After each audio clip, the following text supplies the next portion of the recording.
Kami dari kelompok 6 akan menjelaskan atau membuat video terkait etika profesi di mana guru BK.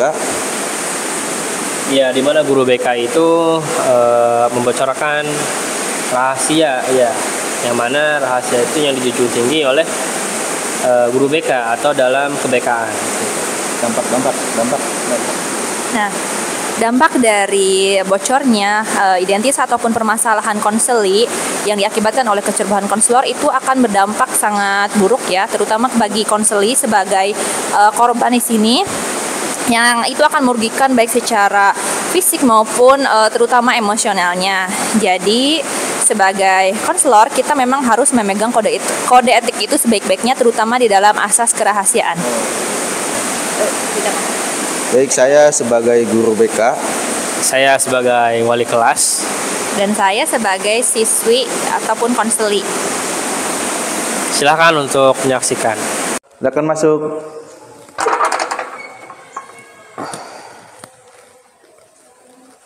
Dek, silakan duduk. Terima kasih ya.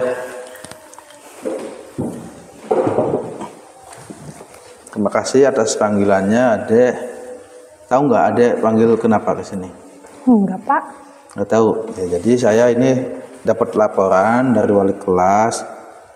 Ina ini ternyata kok menurun akademiknya, nilainya kok jadi turun, tadinya bagus kok sekarang menurun. Kenapa ya? Itu Bapak kata siapa? Saya dapat laporan dari wali kelas. Jadi saya kan tadi ngecek ya, tanyain ke wali kelas, ternyata ya ini itu tadinya nilainya bagus kok tiba-tiba sekarang kok turun. Gitu. Ya, saya kan sebagai guru BK mestinya harus konfirmasi ya pada Anda sebagai siswa yang ternyata kok sekarang jadi nurun dari nilainya itu. Kenapa ya? Sebenarnya saya gimana ya? Sebenarnya saya pengen cerita, Pak, tapi saya takut kalau cerita nanti dijudge sama orang lain, ataupun nanti cerita saya malah kemana-mana kalau cerita sama orang, misalkan ke teman, atau saya ngerasanya tuh takut aja gitu kalau buat cerita, takutnya bocor kemana-mana nantinya gitu.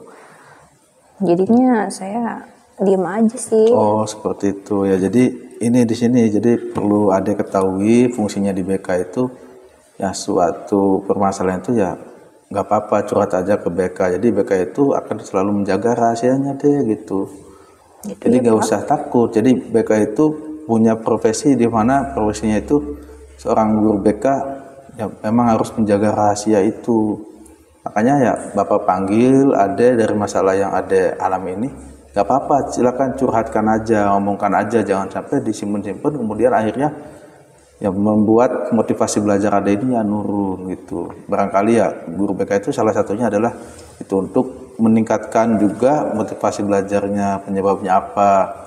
Ini salah satunya guru BK itu. Jadi juga guru BK itu nanti ya akan menjaga rahasia itu, nggak ya, jadi gitu, jadi harus menjaga rahasia itu. Gitu. Boleh Bapak tahu kenapa masalahnya? Jadi gini, Pak, saya tuh di rumah tuh nggak bisa fokus belajar. Ya. Gitu. Tadinya sih di rumah apa ya? Tenang gitu. Nggak ada masalah gimana-gimana. Cuman beberapa minggu ke belakang ini orang tua saya tuh sering banget bertengkar. Pokoknya hampir tiap malam, kan saya belajarnya tiap malam gitu kan, supaya suasananya tuh udah hening gitu, karena saya nggak bisa kalau berisik gitu kan. Tapi mereka tuh selalu itu teriak-teriak sambil lempar barang. Saya juga kan nggak tahu ini kenapa gitu, kok mereka bisa bertengkar kayak begitu gitu. Jadi pokoknya saya sering melihat mereka bertengkar. Terus ya adalah beberapa apa tuh namanya suara-suara pertengkarannya itu saya dengar gitu, katanya mereka tuh ingin bercerai gitu. Saya kan gimana ya Pak, saya tuh nggak punya saudara gitu, cuma anak tunggal. Oh baik, saya sangat mengerti ya perasaan Ade. Memang itu sangat mengganggu mengganggu, apalagi di jam malam itu biasanya ada belajar, ini ada masalah orang tua yang seperti itu. Saya sangat mengerti perasaan Ade, insya Allah ya. Jadi dengan tahu masalah ini mungkin Bapak akan sedikit membantu ya melalui konseling, dimana kalau biasanya masalah yang ada ini alami itu pasti ada rasa nggak ketenangan, jadi rasa takut, kemudian ada rasa cemas, jadi campur aduk lah. Jadi karena mendengar ada orang tua mau cerai ini memang sangat mempengaruhi pikiran khususnya ya. Jadi dimana kalau dalam teknik Carl Rogers itu ada ini juga harus bisa namanya self concept ya. Self concept itu artinya Ade ini harus bisa mengatur diri Ade ya, jadi jangan sampai karena orang tua sedang ada masalah, Ade pun harus bisa bawa-bawa masalah orang tua tersebut ya, itu. Jadi Ade coba refleksikan dulu perasaan Ade, tenangkan dulu terkait pikirannya, terkait perasaannya, harus tenang dulu. Jadi harus mengatur diri dulu lah. Jadi bagaimana cara belajar yang baik itu kapan, dan kemudian ada ini cari tempat yang nyaman, bukan harus di rumah juga belajarnya gitu. Jadi saya harus belajar untuk mengatur diri saya dulu ya Pak, menghadapi situasi ini gitu. Iya. Iya sih, mungkin yang jadi beban diri saya itu ya karena ya pertama shock juga, karena kalau misalkan bertengkar ya memang hampir tiap malam gitu. Cuman saya rasa tadinya kayak ganggu, cuman akhirnya dengan adanya omongan katanya mau bercerai itu, ya saya kepikiran terus dong, saya nggak fokus gitu kan. Akhirnya mungkin itu yang mempengaruhi nilai saya terutama di sekolah gitu. Dan karena saya juga nggak tahu harus cerita ke siapa, akhirnya saya pendam gitu.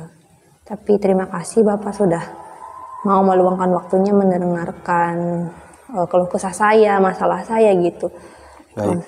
Saya berharap sih semoga cerita ini tuh aman, nggak kemana-mana, karena saya malu gitu kan.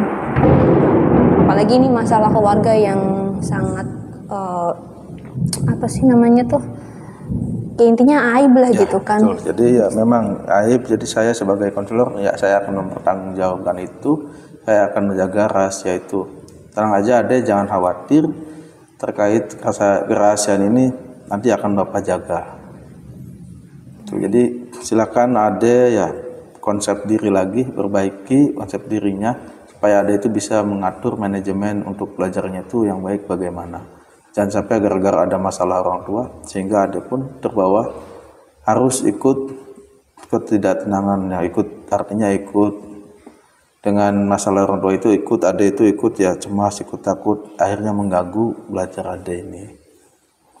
Baik Pak, terima kasih ya untuk menasihatnya dan juga arahannya kepada saya.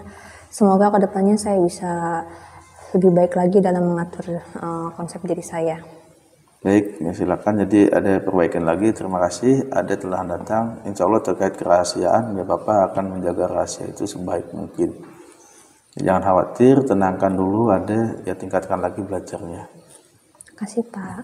Mungkin itu cukup ya, silakan Ade ke kelas lagi. Ya. Assalamualaikum. Salam.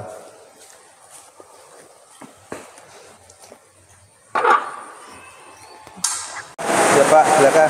Wah, sehat-sehat. Sehat, alhamdulillah. Gimana Pak? Ini tadi anak yang ini konseling. Iya, berkonseling tadi Pak.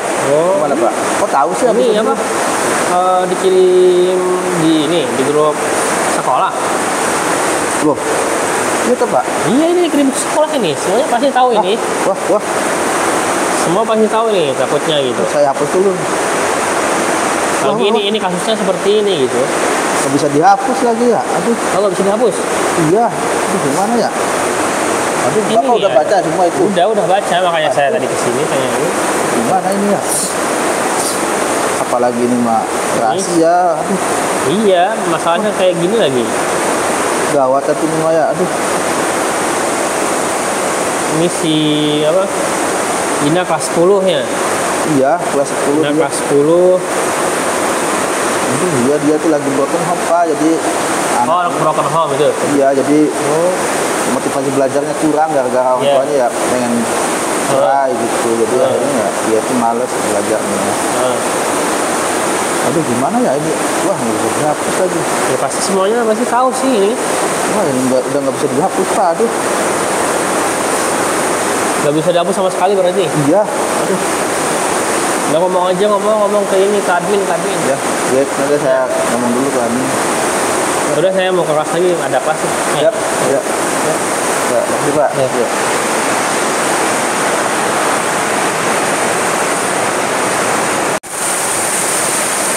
Lah, kok masih ada ini anak-anak?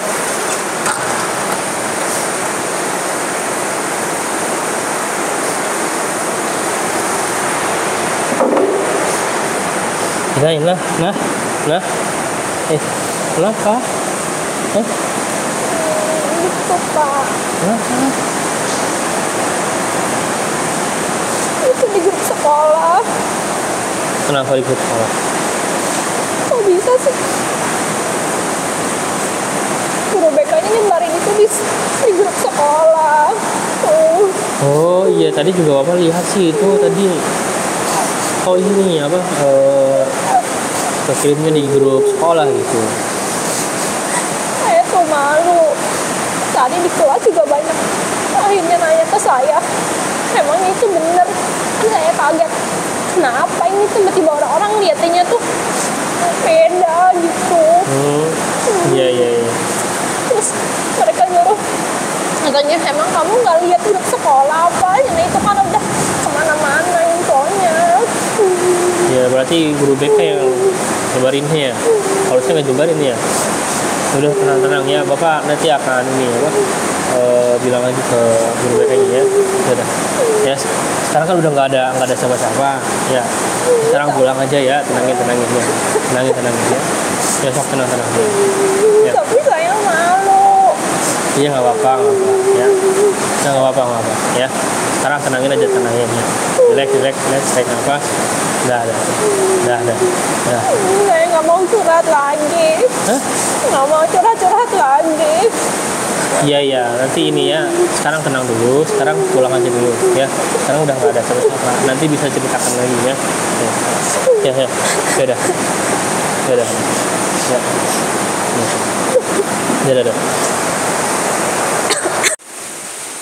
Oke, tadi video ya yang telah kita saksikan itu adalah contoh dari mana seorang guru BK yang melanggar ya kode etik sebagai guru BK. Kode etik yang dilanggar itu ialah asas kerahasiaan ya, yang mana asas kerahasiaan itu dijunjung tinggi dalam kebekaan ya. Baik, dan untuk dampak dari kode etik yang dilanggar utamanya ini adalah asas kerahasiaan yang dilanggar oleh konselor atas permasalahan konseli akan menimbulkan dampak yang sangat luar biasa, terutama kepada konseli. Di sini yang mana sebenarnya konseli ini butuh sekali rasa aman, rasa nyaman, dan juga dia sudah percaya sepenuhnya kepada konselor untuk menceritakan semuanya. Tetapi dalam video tersebut malah kode etiknya ataupun asas kerahasiaan itu dilanggar, pada akhirnya menimbulkan permasalahan baru bagi konseli, yaitu makin menurunkan tingkat kepercayaan dirinya. Kemudian dampaknya juga di lingkungannya, dia akan merasa terisolasi, terisolir gitu, dan pastinya akan menimbulkan dampak-dampak yang jauh lebih besar lagi, terutama untuk si konseli itu sendiri. Maka dari itu kita sebagai calon guru BK dan calon konselor harus benar-benar menjaga kode etik ini supaya tidak ada yang mengakibatkan negatif, supaya tidak ada orang yang dirugikan lagi. Makanya harus hati-hati, harus menjaga benar-benar kerahasiaan. Oke, semoga dengan apa yang kita tampilkan di video, semoga bermanfaat untuk semuanya, khususnya calon guru BK dan calon konselor. See you next.